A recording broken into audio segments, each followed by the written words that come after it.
Amazon FBA is fulfilled by Amazon. In fact, I'm gonna have this, Dan, why don't you just explain it in 30 seconds what that business model even is? Because I know there's gonna be somebody's gonna be doing FBA. They're gonna be like, oh, that's me, dude. I'm doing that right now. I've got a bunch of friends that were doing this. So explain what Amazon FBA is, just for the person that has never heard of it. Gotcha. Yeah. You just find an opportunity like in the market, a different color variation of a product or something like that. Source it from China, have it sent to Amazon, and you take the photos, write the copy for the listing. And yeah, you run ads to it too to start off, and then, make the difference from what you bought it and what it sells on Amazon for. So I wanted to do the van thing, but I knew I needed to make money remotely. So I picked up Amazon FBA. I got that going within like a year, had a decent enough income to do that. And so that's, get me by. Now I got my first deal. So, but it's just this constant, you find one product that does well for 6-12 months, and then it falls off, it gets too competitive, and it's like, I got to find another couple products. And so it's not very sustainable is what I found. So just kind of wanted to find something that's also remote and has some more sustainability. And so that's where I am now, and super excited to be here. Yeah.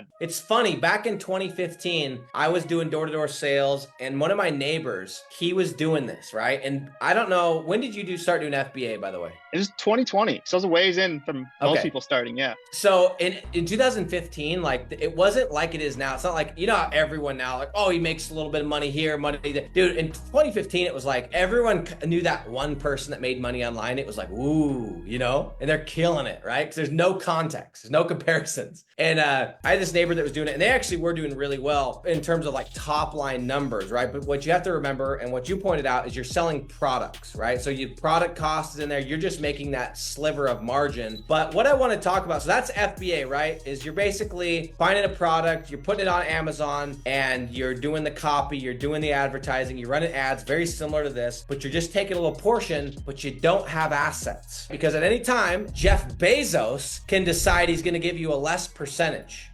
100%. And if it's not that, it's just like everyone else sells the exact same product too. Like before you know it, you were the first one to the market with that, but now there's 50 of us all selling the same thing, and it's just a race to the bottom on price. And it's just like constant cycle of that. And so unless you have like a really strong brand presence, like it's just tough to keep going. So what attracted you, and I know the reasons for me, but for somebody that's either in FBA or is watching this thinking about doing FBA versus rank and rent, what attracted you, stood out about rank and rent versus FBA? And I think this is really valuable because there's a lot of people that when they're looking at opportunities, they're looking at FBA, they're looking at drop shipping, they're looking at, whatever. And then they're like, how does it compare to this? So tell us, what was so attractive about this compared to that? Man, I've been wanting to get out, build something more sustainable for a while now. So this last year, I've just been like going down every, rabbit hole of how to make money basically. And I was really attracted by the business acquisition, buying a business, like using a loan or whatever and all that. And then I stumbled on this too after that and saw how like this would help feed that so much, and just learning these skills of like bringing in jobs. Then I saw like, yeah, I'll buy a business, make 10K a month,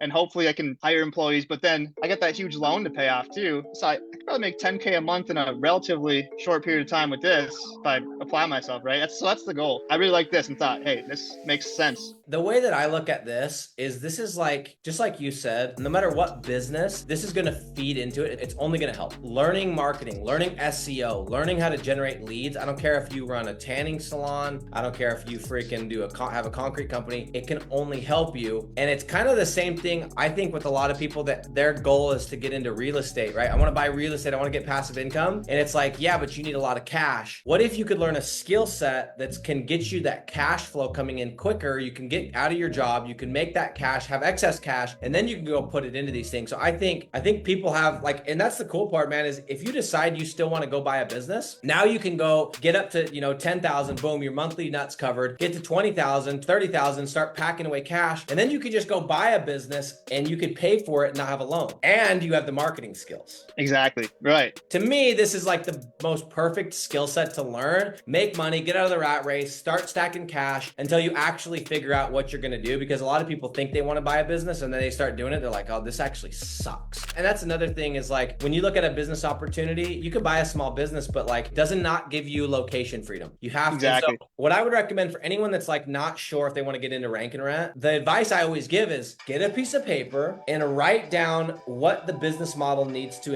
include include, because if you don't do that, if you don't set constraints, you can make money doing a lot of things, man. You can make money being a bartender. But for me, I sat there and I went, I want to be able to make 7 figures. Anything that doesn't allow me to make 7 figures, or I don't know someone making 7 figures, out. And I just started making a list. And guess what? I found this.